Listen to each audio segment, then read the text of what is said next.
네, 여러분 안녕하세요. 2024학년도 1학기 구주입의 기말고사 중학교 1학년 국어 영역 해설 강의를 맡은 저는 구주입의 최주찬 선생님입니다. 자, 시험 보느라 고생 많으셨고요. 자, 오늘 여러 가지 총평이랑 그리고 분석 그리고 뒤에 해설 문제까지 보도록 하겠습니다. 영역부터는 1학년 교과서에 주로 나오는 품사랑 어휘의 체계와 양상이었고요. 소설에서는 현진건의 운수 좋은 날이라는 소설이었는데 소설의 전반적인 소재나 줄거리를 파악할 수 있는지, 그리고 갈등 구조를 파악할 수 있는지 그런 문항들이었고요. 독서에서는 사회와 기술 각각 한 지문이었는데요.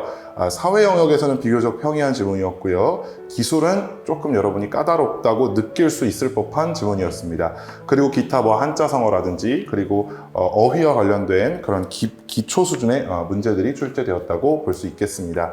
전반적으로는 1, 2학년 내신 시험에서 나올 수 있는 문항들이었고요. 강조하고 싶은 세 가지가 있다면 문학 작품을 정확하게 이해하고 그리고 거기에 나오는 필수적인 개념어들을 잘 활용할 수 있는지, 그것들이 굉장히 중요한 어떤 전략이겠고요. 또 하나는 필수적인 문법 개념들을 체계적으로 이해할 수 있는 것, 그리고 중학교 수준의 어휘를 적당히 활용할 수 있는 것들, 굉장히 중요한 두 가지 능력이라고 선생님 보고 있습니다.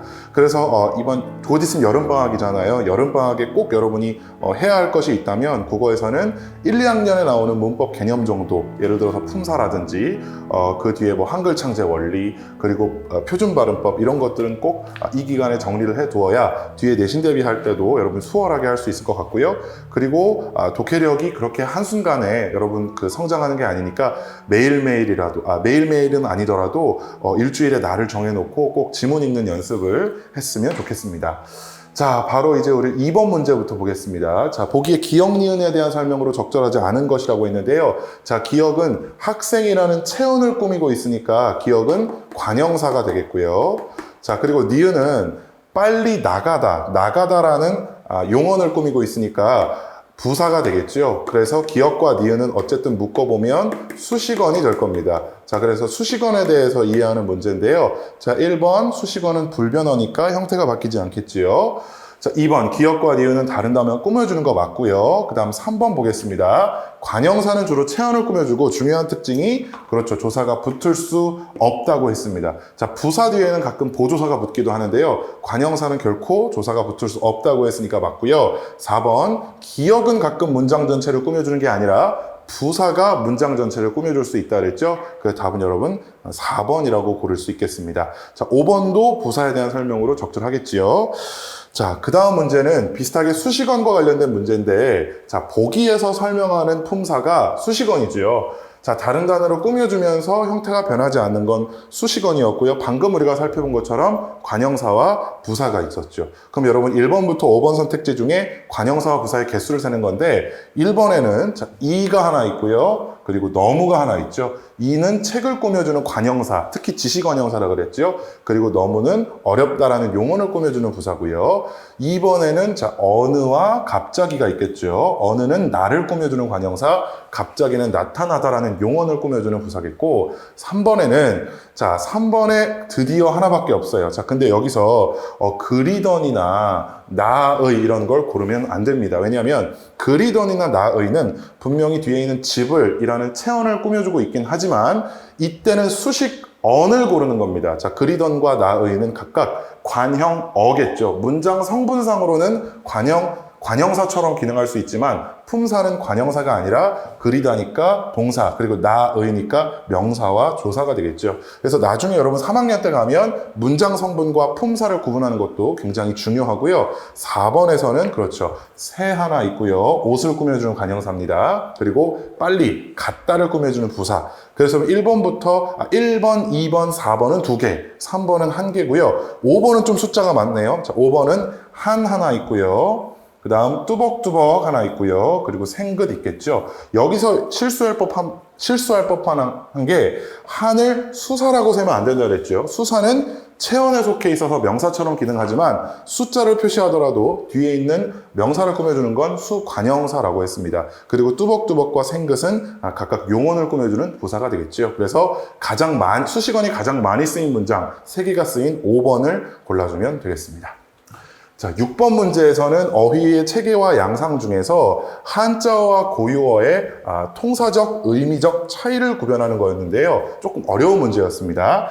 자, 가, 고치다, 나, 그 다음 고치다. 얘네들 둘 다 고유어가 되겠죠. 그리고 이 다는요, 이 고유어에 상응하는 한자어가 되겠습니다.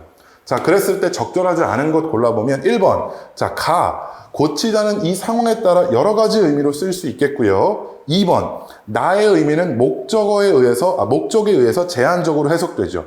왜냐하면 무엇을 고치다인데 무엇을 자리에 무엇이 들어가느냐에 따라서 의미가 조금씩 달라졌으니까요. 3번. 다의 어휘들끼리는 서로 바꿔 쓸 수 있을까요? 예를 들어서 제도를 개혁하다랑 습관을 교정하다가 바꿔 쓸 수 없죠. 습관을 개혁하다, 제도를 교정하다 이렇게 하면 의미가 달라지니까 여러분 답은 3번이라고 볼 수 있겠습니다.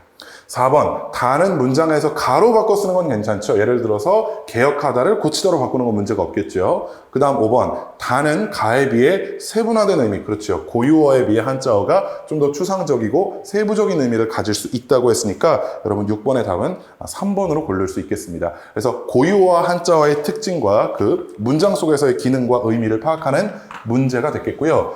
자, 그 뒤에 이어서 풀어볼 건 현진건의 운수 좋은 날과 관련된 몇 가지 문항들입니다. 자, 보기를 통해서 현진건의 운수 좋은 날이 역사적, 사회적으로 어떤 의미를 갖는 작품인지 설명했습니다. 자, 식민지 시기에 발표된 이 작품은 조선시대의 사회상을 그리고 있고, 근데 그 중에서도 이 도시빈민층, 자, 운수 좋은 날의 주인공이 인력거꾼 김첨지였죠. 그래서 이 가난한 인력거꾼 김첨지의 슬픈 생애를 보여주는 그런 작품이었으니까 자, 1번도 맞고 2번도 괜찮겠죠. 자, 그런데 여러분 3번에 등장인물의 심리를 자세히 제시했다. 이것도 여러분 조금 헷갈릴 수 있겠지만 김첨지가 여러분 전체 소설을 읽어보면 운수가 좋았다가 중간에 뭔가 이상한 기분을 느꼈다가 그리고 술집에 가서 막 화를 냈다가 집에 와서 다시 슬퍼하는 그런 김첨지의 심리가 굉장히 자세히 제시되어 있는 그런 소설이라고 할 수 있겠는데 자, 4번 선택지를 판별할 때는 여러분 개념어에 대한 이해가 필요하다 그랬죠. 자, 등장인물이 서술자가 되어서 이 구조를 어떻게 이해되냐면 서술자가 작품 속에 있다는 의미고 그 말은 1인칭이라는 의미로 이해해야 되겠죠. 그렇죠? 그럼 1인칭이면 소설 속에 분명히 나가 등장한다고 했습니다. 근데 이 소설을 처음부터 끝까지 읽어도 나는 등장하지 않고 김첨지는 누구누구는 이렇게 나오니까 이 소설은 3인칭으로 이루어진 소설이다. 이렇게 말할 수 있겠고요. 그러니까 여러분 4번 선택지가 틀렸다고 볼 수 있겠죠.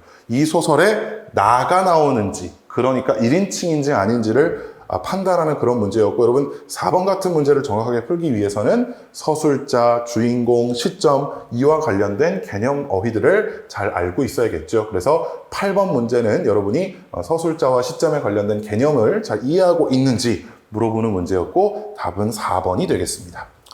자, 그리고 넘어가서 우리 갈등과 관련된 문제입니다. 자, 보기에서 설명한 건 사실 굉장히 중학교 1학년 교과서에서 쉽게 접할 수 있는 갈등에 대한 단순한 보기입니다. 갈등은 소설 속에서 뭐 중요한 거고 그리고 내적 갈등과 외적 갈등으로 나뉜다. 이런 기본적인 원리에 대해서 설명이 나와 있고요. 이때 밑줄 친 기억을 어떤 갈등으로 이해할 것이냐인데요. 밑줄 친 기억은 김첨지가 아내에게 못 먹어 병, 먹어서 병, 어쩌란 말이냐 이와 관련된 구절입니다. 김첨지의 발화였어요. 자, 그러니까 선택지로 들어가 봤을 때 1번 아내와 사회 현실의 갈등이라고 보기는 사실은 좀 어렵죠. 2번 기억은 김첨지에게 하소연하는 아내의 목소리도 사실은 아니죠. 아내의 안타까운 상황을 보고 김첨지가 지르는 거의 외마디 비명에 가깝다고 봐야겠죠. 3번 기억에서는 김첨지의 생각과 마음의 엇갈림, 내적 갈등이라고 보기도 사실은 어려워요. 김첨지가 속으로 고민하고 있는 것도 아니니까요. 4번 기억은 인물과 자연 사이의 갈등도 전혀 아니죠. 물론 외적 갈등은 맞아요. 근데 자연 사이의 갈등은 아니고 결국에 여러분 5번으로 가보시면 기억은 결국 도시 빈민과 즉 김첨지와 사회 현실의 갈등, 어떤 갈등이죠? 가난한 사람은 돈을 벌어도 계속 가난해지는 그리고 그 가난 때문에 결국 아픈 병을 치료하지 못해서 아내가 죽게 되는 그런 사회 현실과의 갈등을 뚜렷하게 보여주는 거니까 그렇죠. 인물과 사회와의 갈등, 외적 갈등이라고 해석할 수 있겠죠.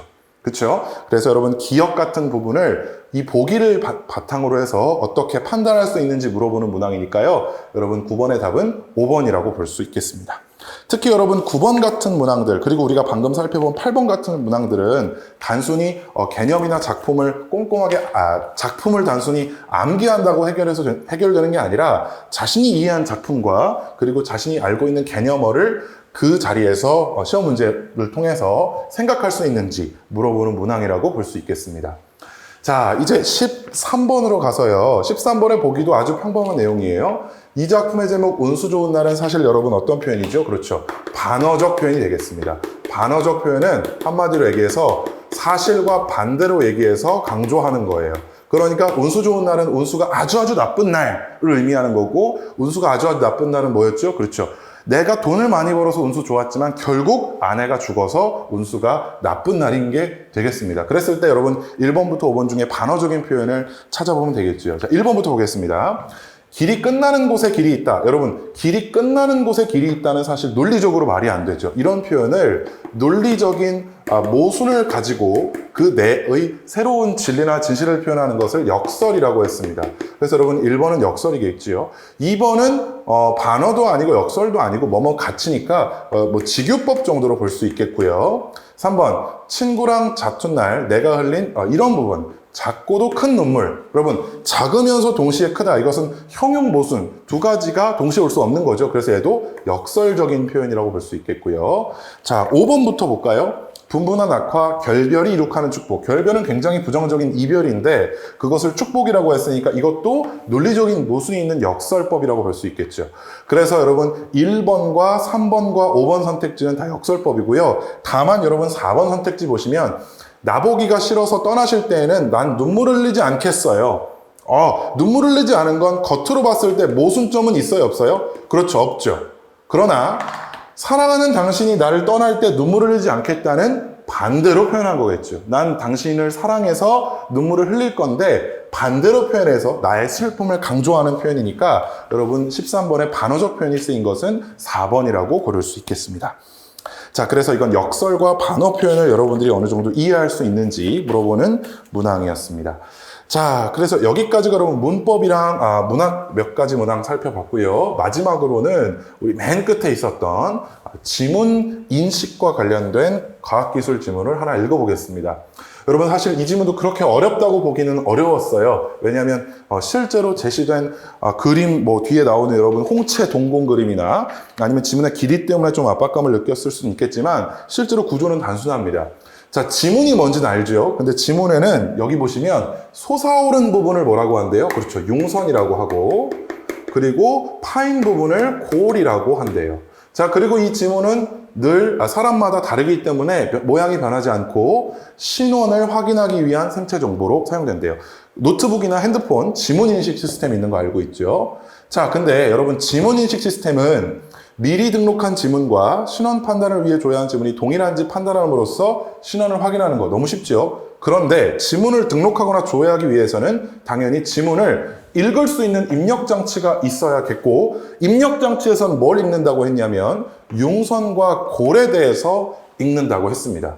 그렇죠. 그래서 입력장치는 접촉해서 이 융선과 골을 읽는다. 자, 그때 중요한 거, 융선은 접촉면과 닿게 되고, 그리고 골은 접촉면과 닿지 않게 되는데, 이때 각각 빛의 색이라든지 전하량이나 온도의 차이가 있기 때문에 이것으로 지문을 인식할 수 있다, 이렇게 얘기한 겁니다. 자, 근데 여러분 구조상 어떻게 되어 있냐면 지문을 인식하는 방법이 빛과 전하량과 온도가 되어 있죠. 그렇기 때문에 자, 그 뒤에 어떻게 나와 있습니까? 광학식, 빛을 읽는 거, 정전식, 전하를 읽는 거, 마지막 초전형, 이건 뭐였습니까? 그렇죠. 온도를 읽는 거죠. 그래서 여러분 여기 앞에 요거를 보자마자 빛의 색이, 전하량, 온도와 같은 물리량의 차이가 지문을 읽는 방법이다를 읽자마자 이 지문이 어떻게 전개되겠구나 여러분 한번 예측할 수가 있겠죠. 자, 그러면 우리는 각각 빛과 전하와 온도를 통해서 어떻게 읽는지 쭉 검토해 볼게요.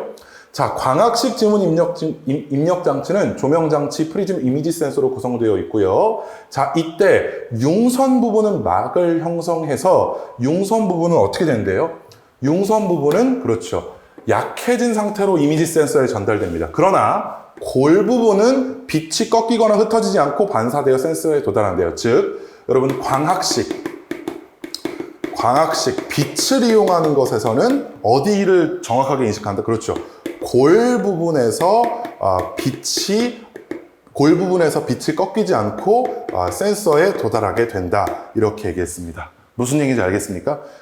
자, 그 다음 마지막. 이 장치는 지문이 있는 부위에 기름기나 뭐 이런 게 있으면 좀 어렵대요. 자, 좀 특징적인 게 있다면 광학식은 골 부분이 빛이 꺾이지 않는 점, 즉 이미지가 곧게 들어가는 점을 이용하는 거였어요. 자, 근데 어떤 차이점이 있냐면 뒤에 정전형으로 가보면 여러분 정전형은 전기, 즉 전하량을 이용한다 그랬고요. 자, 뭐 어떤 장치들이 있대요. 자, 근데 중요한 거 판에 손이 닿으면 전하가 방전돼서 센서의 전하량이 줄어든다. 이때 융선이 접촉된 센서는 그렇지 않은 센서보다 그렇죠 차이가 생기는데 각 센서의 전하량의 차이를 활용해서 얻게 된대요. 자, 융선이 접촉된 센서가 그렇지 않은 전하량과 차이가 생긴다. 여기는 그래서 골과 융선의 전하량 차이를 이용한 원리가 되겠죠. 맞죠? 자, 또 하나 중요한 거. 손가락이 닿으면 전하량이 방전돼서 센서의 전하량이 줄어드는 그런 특징도 있었습니다. 자, 마지막 초전형으로 가겠습니다. 자, 초전형 입력 장치는 온도 변화를 감지한다 그랬어요. 그럼 우리 마지막 초전형은 온도를 감지하는 그런 장치고요. 자, 그때 여러분 그 뒷부분에 가시면요. 지문과 용선 사이에 무슨 열이 발생한대요? 그렇죠. 마찰열이 발생해서 이 용선과 골 사이에 센서의 온도가 달라진다. 여기는 여러분 골과 용선 사이에 전하량 차이가 아니라 그렇죠.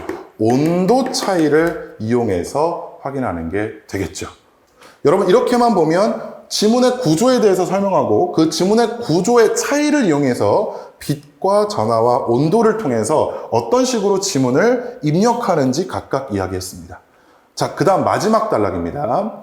자, 일반적으로 생체인식 시스템에서는 생체 정보를 수집하고 전처리하고 특징 데이터를 추출하고 정합의 과정을 거치는데 지문인식 시스템도 이를 따릅니다. 여러분 다 읽지 않아도 여러분 시험 시간에 다 읽었으니까 지문 정보를 수집하고요. 그것을 어느 정도 보정을 해야겠죠. 뚜렷하게. 그리고 거기서 그 인간만이 가지는 데이터를 추출하고 정합까지. 뒤에 정합에서는 이제 대조를 하는 거죠. 내가 가지고 있는 데이터랑. 그래서 그런 과정을 통해서 생체인식 시스템이 작동한다는 그런 원리를 설명하는 거였어요. 그래서 전반적인 구조는 지문의 구조, 그리고 그 지문의 구조를 활용한 인식 시스템의 차이를 설명한 거였고요. 그랬을 때 여러분 23번 문제를 풀 수 있겠죠. 자, 첫 번째부터 볼게요. 1번. 기억에서는 용선의 위치에서 반사되어 센서에 도달한 빛의 세기가 골보다 강할까요? 골이 바로 빛을 그대로 보낸다고 그랬으니까 1번 반대로 틀렸죠. 자, 2번. 니은에서는 용선에 대응하는 센서의 전하량이 골에 대응하는 센서의 전하량과 같으면 인식이 안 되겠죠. 왜? 차이를 이용한다고 했으니까. 맞죠? 자, 3번. 니은에서는 용선에 대응하는 센서의 전하량이 골에 대응하는 센서의 전하량보다 적겠다? 자, 이게 맞아요. 근데 이게 왜 맞다고 판단할 수 있겠죠? 자, 앞으로 넘어가서 한번 확인해 볼까요? 자, 이게 정전형인데요. 정전형에서 아까 내가 뭘 강조했냐면 손가락이 닿으면 전하량이 줄어든다.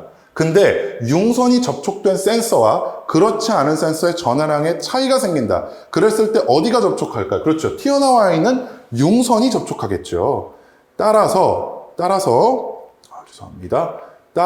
여러분 뒤에 3번 선택지 융선의 전하량이 더 적겠죠.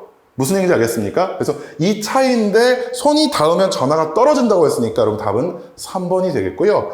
4번도 마찬가지로 온도가 같으면 온도의 차이를 이용한다고 했으니까 인식할 수 없겠죠.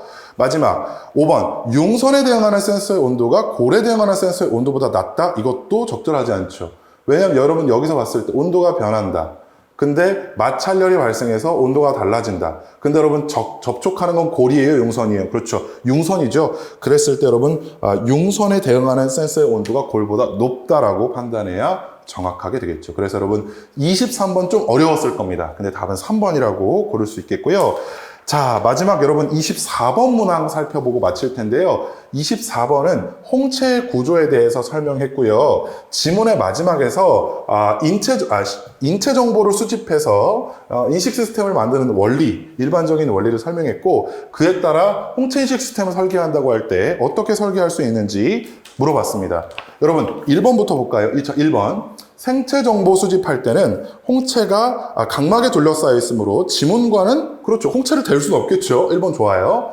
2번, 전처리. 지문할 때는 지문의 특징을 부각했어요. 그게 전처리라고 그랬는데, 홍채 입력에서는 홍채의 불규칙한 무늬가 사람마다 다르다고 했으니까 이 부분을, 그렇죠, 뚜렷하게 분리해야 되는 거. 괜찮죠?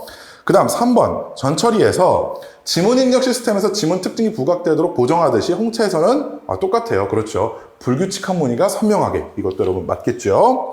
자, 다음 4번입니다. 특징 데이터를 추출할 때 지문 입력에서 지문의 고유 특징을 추출했듯이 홍채에서 동공의 크기를 특징 데이터로 추출하면, 그렇죠, 안 되겠죠. 왜냐하면 보기에서 설명한 홍채의 특징은 홍채의 이 불규칙한 무늬가 사람마다 다르기 때문에 각각의 고유한 생체 데이터가 될 수 있다. 이렇게 설명했죠. 그다음 마지막 여러분 정합 부분에서는 입력한 것과 기존에 등록한 것이 같으면 오케이, 안 같으면 not 오케이, 이렇게 처리되는 시스템이니까 여러분 답은 4번으로 고를 수 있겠습니다. 그래서 24번 문항도 1번부터 5번이 전부 다 맞는 것 같지만 실제로 이런 디테일을 살펴보면 좀 구분되는 그런 문항이라고 볼 수 있겠습니다. 자, 오늘 이렇게 해서 중요한 몇 문항 살펴봤는데요. 다시 한번 강조하지만 여러분 이번 여름방학 때 선생님 생각하기에 중요한 것은 주요 문학 개념어를 정리하는 것, 그리고 또 문법 필수 개념들을 꼭 정리하는 것, 그리고 마지막으로는 독해력 연습을 꾸준히 하는 것으로 생각됩니다. 그래서 여러분 오늘 시험을 통해서 여러분 실력 한번 점검해 보시고요. 이번 여름방학 국어공부도 여러분 열심히 잘 달릴 수 있도록 선생님도 돕도록 하겠습니다. 여러분 오늘 수고 많으셨습니다.